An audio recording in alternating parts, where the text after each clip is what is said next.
One, and we're off. Okay, hello, my name is Tom Bullman. I work for Worktree. So does Alan, except he's a trustee. He's the chair of Worktree. It's a charity whose job is to help young people into work. And we've got a theory of change, which means we have a view about how you get the job that's right for you. There is a clue on the screen. 25 conversations. That's all you need to do to get not just a job, but the right job for you. Why? Well, you can fire off online applications hoping you're going to get the right job. But it's not very reliable. And often you don't even get a conversation to demonstrate who you are and why you're suitable for the job. In this method, you start with something you can do, which is talk. And the method is not just about practicing your ability to talk well to people, but also finding out about yourself so you go for the right job. What you see on the screen is 5 stages to getting the job that's right for you. And each stage requires 5 conversations. So the starting point is, how do you know what you're good at? Can you put your hand up if you've got an answer to that? Yeah. Come to the front. Give her a round of applause, please, because it takes a lot of courage. Come on. Right. How do you know what you're good at? By trying out your interests and then seeing what suits you the best. That's a brilliant answer. Thanks for that. So you find out what you're good at by trying out different things, follow your interests, try out lots of things, but also you've got to get feedback. And the only way you can get feedback is by talking to people about what they saw. So I think I'm good at football. When I was your age, I thought maybe I'll be a professional footballer. But it turned out that when I spoke to coaches, they were like, yeah, you can keep trying, but I didn't get picked for big teams. So I play football today, I love it, but I'm not professional. The conversation with those coaches helped me realise that I wasn't as good as I would have liked to have been. It didn't matter. I'm good at other things. I'm good at talking. So in stage 1, you've got to find out what your strengths are. And the best people to talk to are people who know you, because they see you trying out things, right? They see you in action, and they know what you're like, your family, your friends, maybe your teachers, people who really know you well. So what you're going to do in stage 1 is ask people, what are my strengths?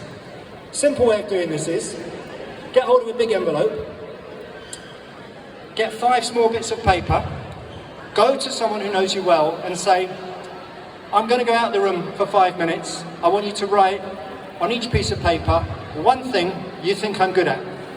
Fold it up and put it in the envelope, and then I'll come back and take the envelope.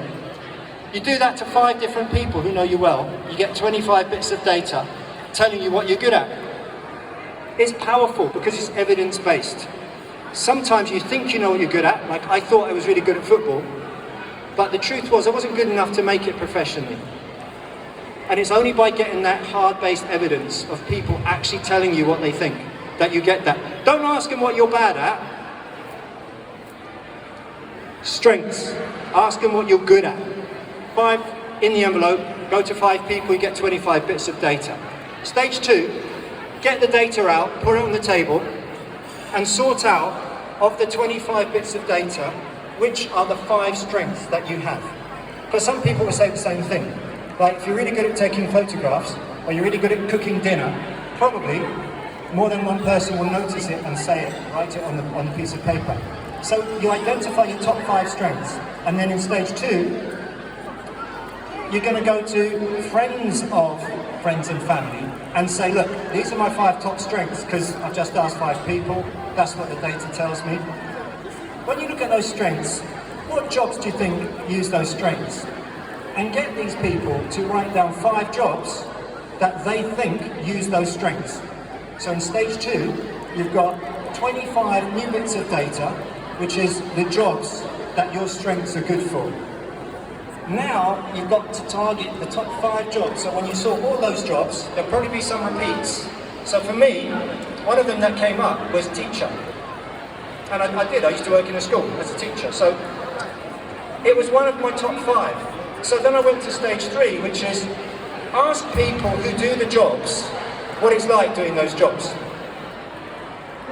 So you've got 5 jobs listed, and you try and get conversations with people who do those jobs.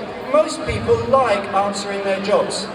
The charity I work for, Worktree, we have 2,000 volunteers who go into schools in and around Milton Keynes answering questions about their jobs. They like doing it. So when you ask people about their jobs and you listen to the answers, they enjoy it, they relax, and they give you good information. They might even give you a contact which takes you on towards a job you'll actually get. So stage 3, you're talking to employees. Now so far this is something that all of us can do if we really want to make the effort, if we're scientists. But if you're not interested in the science of getting a job, don't worry about it, good luck. But if you want to know how to get a job, follow a method. Stage 3, it's not that easy, but it's doable. Find people who do the jobs, ask them questions about the jobs. Stage 4 is where it starts getting difficult. Because in stage 4, you've got to find the bosses, the people who actually run the companies. And you've got to say, look, can you give me 15 minutes? I'm young, you run a company, you're expert, I'm not. I want to find out from you the kind of people you like to hire and why. So all the way through this process, you're asking people questions. You're being curious. You're assuming there's something to find out which you don't already know. And even these bosses here, employers, even though they're busy, if you ask them in the right way, they'll give you 15 minutes because you're asking them about stuff they know about. Excuse me, in your company, what kind of people do you really like to hire? What kind of worker do you like? So there's the question, what do you want from an employee? If you can talk to 5 bosses and ask them, list me 5 things you like in an employee, you get 25 new bits of data. It's helping you to get to the top of it, which is stage 5, toughest of the lot. You've got to now find people whose job it is to interview people for jobs. Now they're expert on what makes a difference when you walk into that interview room. How do you have to look? What do you have to wear? How do you have to sit? What do you have to say? You're there asking them, this isn't a real interview, you're asking them for their advice by saying, what do you look for at an interview? Listen to what they say, take some notes, and in the process of talking to those people, you might get contacts and some follow-on conversations which actually lead you directly to the job. But even if you don't get that, you will have had 25 conversations.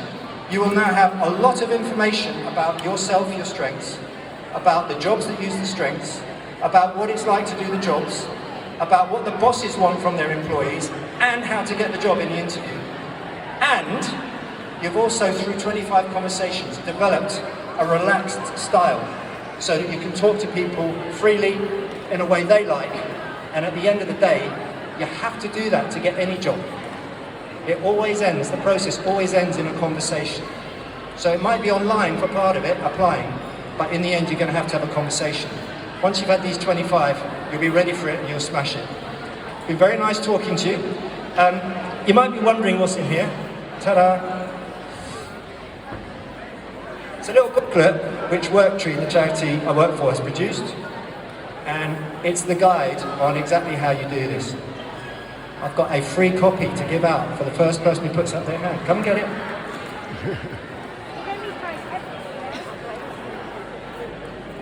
You're welcome.